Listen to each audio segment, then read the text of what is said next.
Good afternoon. Welcome to Jim Munley's World of Weather. Clicked on to long range weather forecast discussion for February 24th through March 9th.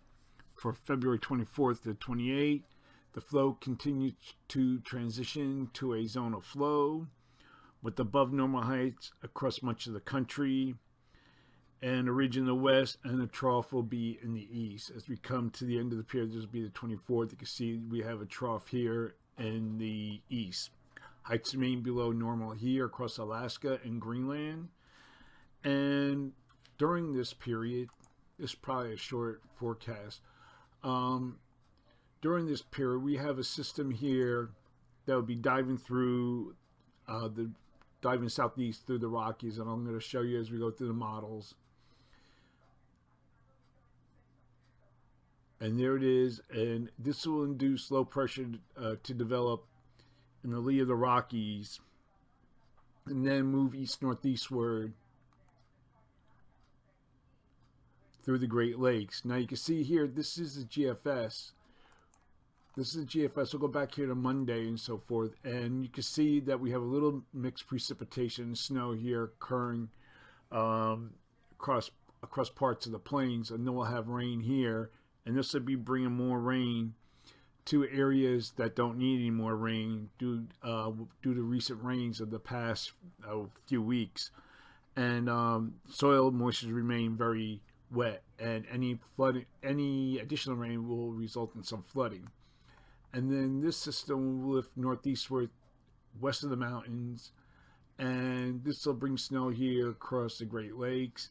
Might be some lake effect snow here, and elsewhere it'll be warmer with rains occurring down along the coast. And we'll go to Monday, Tuesday, Wednesday. So that's the GFS, and we'll look at the European. Then we'll look at the European ensembles. Pretty much European ensembles brings it to the south, but later precipitation. And then we look at the Canadian. Has two systems, and it brings it more to the east. So okay, that's that part. Then we'll have a Pacific system that will move into the west. You can see it started to move into the west here, and that will bring heavy snow into the northwest on Sunday and cause heavy precipitation, snow in the mountains. And then after that, we'll have a ridge that will follow with drier air.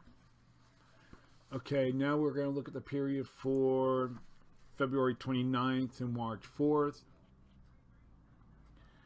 And below normal heights remain in place across the polar regions associated with a positive Arctic oscillation.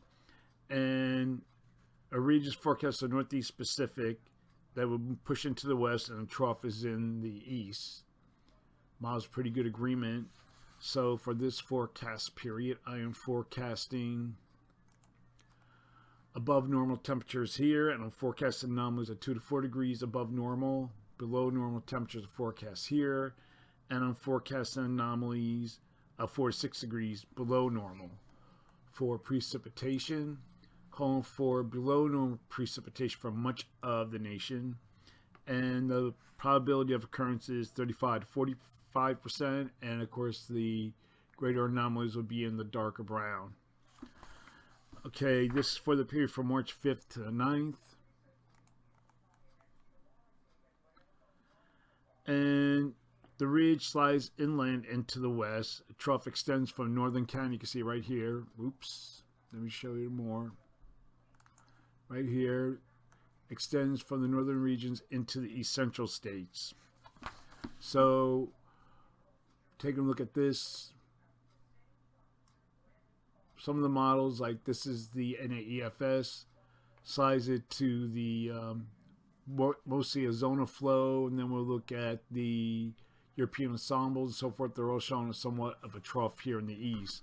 So for this forecast period, I am forecasting, wrong map, above normal temperatures for this area, and anomalies of 4 to 8 degrees above normal are forecast. Below normal temperatures are forecast here, and anomalies of 2 to 6 degrees below normal are forecast. And for precipitation, calling for below normal precipitation for the West Coast states with the currents of 45%. And then we have above normal precipitation for this area from the lower Mississippi Valley to the Atlantic coast, and the probability of occurrence is 40%. That's the long range weather forecast discussion for February 24th through March 9th. Thanks for coming to Jim Munley's World of Weather, and have a good day.